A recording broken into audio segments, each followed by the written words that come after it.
অভিশপ্ত শয়তান থেকে মহান আল্লাহর নিকট আশ্রয় চাই। সকল প্রশংসা সমগ্র বিশ্বের প্রতিপালক মহান আল্লাহর জন্য। রহমান ও রাহিম আল্লাহ তাআলার নামে। সূরা হামিম আস-সেজদা এর বাংলা সরল অনুবাদ শুরু করছি। হামিম, ইহা রহমান ও রাহিমের পক্ষ হতে অবতীর্ণ এমন এক কিতাব যার আয়াতগুলির বিশদ ব্যাখ্যা দেওয়া হয়েছে। আরবি ভাষায় কোরআন ওই সম্প্রদায়ের জন্য যারা জ্ঞান রাখে, সুসংবাদদাতা ও ভয় প্রদর্শনকারী। তাদের অধিকাংশ মুখ ফিরিয়ে নিয়েছে, অতএব তারা শুনবে না। তারা বলে, তুমি আমাদেরকে যেদিকে ডাকছ সে বিষয় আমাদের অন্তরগুলো আবরণের মধ্যে রয়েছে, কানগুলি রয়েছে বধিরতার মধ্যে, এবং তোমার মধ্যে এবং আমাদের মধ্যে রয়েছে একটা পর্দা।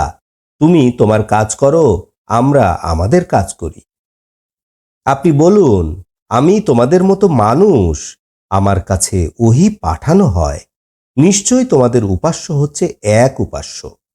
দৃঢ়ভাবে তার পথ অবলম্বন করো, তার কাছে ক্ষমা প্রার্থনা করো এবং ধ্বংস মুশরিকদের জন্য।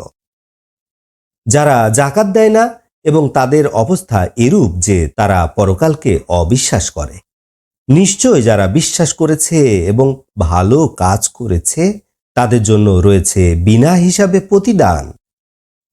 আপনি বলুন, নিশ্চয়ই তোমরা কি ওই আল্লাহকে অস্বীকার করো যিনি দুদিনে পৃথিবী সৃষ্টি করেছেন? তোমরা কি তার সমকক্ষ দাঁড় করাও? তিনি হচ্ছেন সমগ্র সৃষ্টিকুলের রব এবং উহার উপরে স্থাপন করেছেন পাহাড় এবং উহাতে দান করেছেন কল্যাণ এবং উহাতে নির্ধারণ করেছেন জীবিকা 4 দিনে প্রশ্নকারীদের জন্য যথোপযুক্ত। অতঃপর তিনি আকাশের দিকে আত্মনিয়োগ করলেন, তখন আকাশ ছিল ধোঁয়ার আকারে।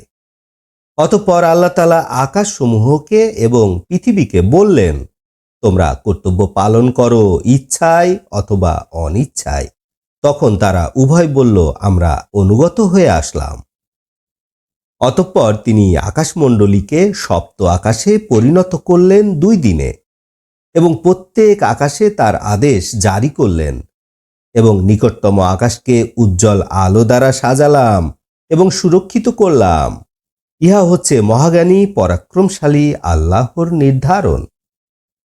তবুও যদি তারা ফিরে যায় তবে আপনি বলুন, আমি তোমাদেরকে সাবধান করছি ধ্বংসকারী শাস্তি হতে, আদ ও সামুদ জাতির ধ্বংসকারী শাস্তির ন্যায়।